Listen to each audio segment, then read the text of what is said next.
বিএনপির বহিষ্কৃত নেতাকর্মীরা মাদকের ব্যবসা করতেছে।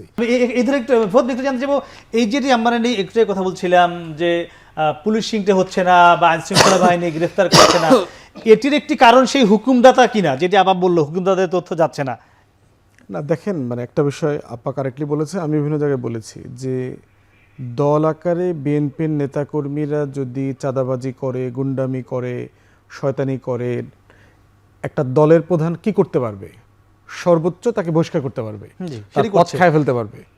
সেইটা মোটা দাগে তার কাছে অভিযোগ আসার পরও কি তারা সে কিন্তু এটা করছে। প্রশ্ন হচ্ছে এরপরে যদি সে করে, ইয়াবার ব্যবসা করতেছে। আমার এলাকাতেই বিএনপির বহিষ্কৃত নেতাকর্মীরা মাদকের ব্যবসা করতেছে, ইয়াবার ব্যবসা করতেছে। তাহলে পুলিশ কি করছে? আইন শৃঙ্খলা বাহিনী প্রশ্ন তাই। এখন এটার দায়িত্ব তারেক রহমানের না, এটার দায়িত্ব বিএনপির না।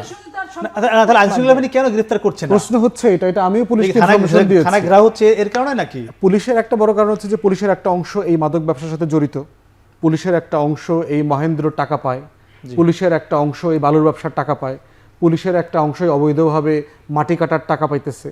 তাহলে এখন প্রশ্ন হচ্ছে যে এটা শুধুমাত্র দলীয় ব্যাপার না, কিন্তু এটা একটা লোকাল সিন্ডিকেট, এখানে রাজনৈতিক একটা প্রোটেকশন কাজ করে।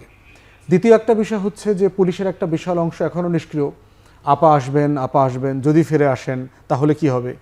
থার্ড হচ্ছে বিএনপি ক্ষমতায় আসতেছে, এখন এই বহিষ্কৃত নেতাকর্মীরা 6 মাস পরে যদি আবার বিএনপি ফিরে যায়, আবার পদ পায়, এবং বহিষ্কৃত হইলেও এরা কিন্তু বিএনপিরই কোনো না কোনো নেতাকর্মীর আশকারার মধ্যে আছে। আমার এলাকাতে আমরা দেখেছি বহিষ্কৃত, কিন্তু এলাকাতে আগামী দিনে যারা নমিনেশন চাইবেন তারা বোধ করছেন এই ক্রিমিনালগুলোকে ইলেকশনের সময় লাগবে, অদৃশ্য ছায়া আছে। হ্যাঁ, একদম এই ক্রিমিনালগুলোকে লাগবে, কারণ ওকে দিয়ে তো রামদা মিছিলটা করাইতে হবে। ওরে টাকা দিব, ও এবার ব্যবসা করবে, ও আমার পক্ষে রামদা মিছিল। কেন্দ্র থেকে বহিষ্কৃত, এলাকা থেকে এলাকাতে তার শেল্টার আছে, এবং তারা হচ্ছে আমি দেখতে পাচ্ছি বিএনপির ইমেজ নষ্ট করার পিছনে সবচেয়ে বেশি ভূমিকা রাখতে পারতেছে, যেটা মনিয়াপা বলেছেন যে এই লোকগুলো বিএনপি সবচেয়ে বেশি ক্ষতি করতেছে, যে যারা বহিষ্কৃত নেতাকর্মীদেরকে কাজে লাগাচ্ছে কিন্তু দায় নিচ্ছে না, কিন্তু বদনামটা এলাকার লোকটা কিন্তু ও মাদক ব্যবসা করে, ও দলের কেউ না এই হিসাবে দেখে না, ও বিএনপির লোক, ওকে এইভাবে ট্রিট করতেছে।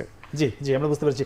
মাসুদ, একটু আপনার কাছে ফিরতে চাই জামাতে শুনি। আমরা দেখলাম গত প্রায় 20 দিন ধরে প্রত্যেক দিনই জামায়াত ইসলামী কিংবা জামায়াতের আমিরের সঙ্গে কোনো না কোনো দেশের কূটনীতিকের সঙ্গে দেখা হচ্ছে, বৈঠক হচ্ছে, তার বাসা যাচ্ছেন কিংবা তিনি যাচ্ছেন। এটি বাংলাদেশের রাজনীতি কিংবা আগামীর যে নির্বাচন আসছে এখানে একটি নতুন বার্তা দেয় কিনা ভোটারদের কিংবা বিভিন্ন দেশ বা বিদেশকে, আমি সে উত্তর জানবো।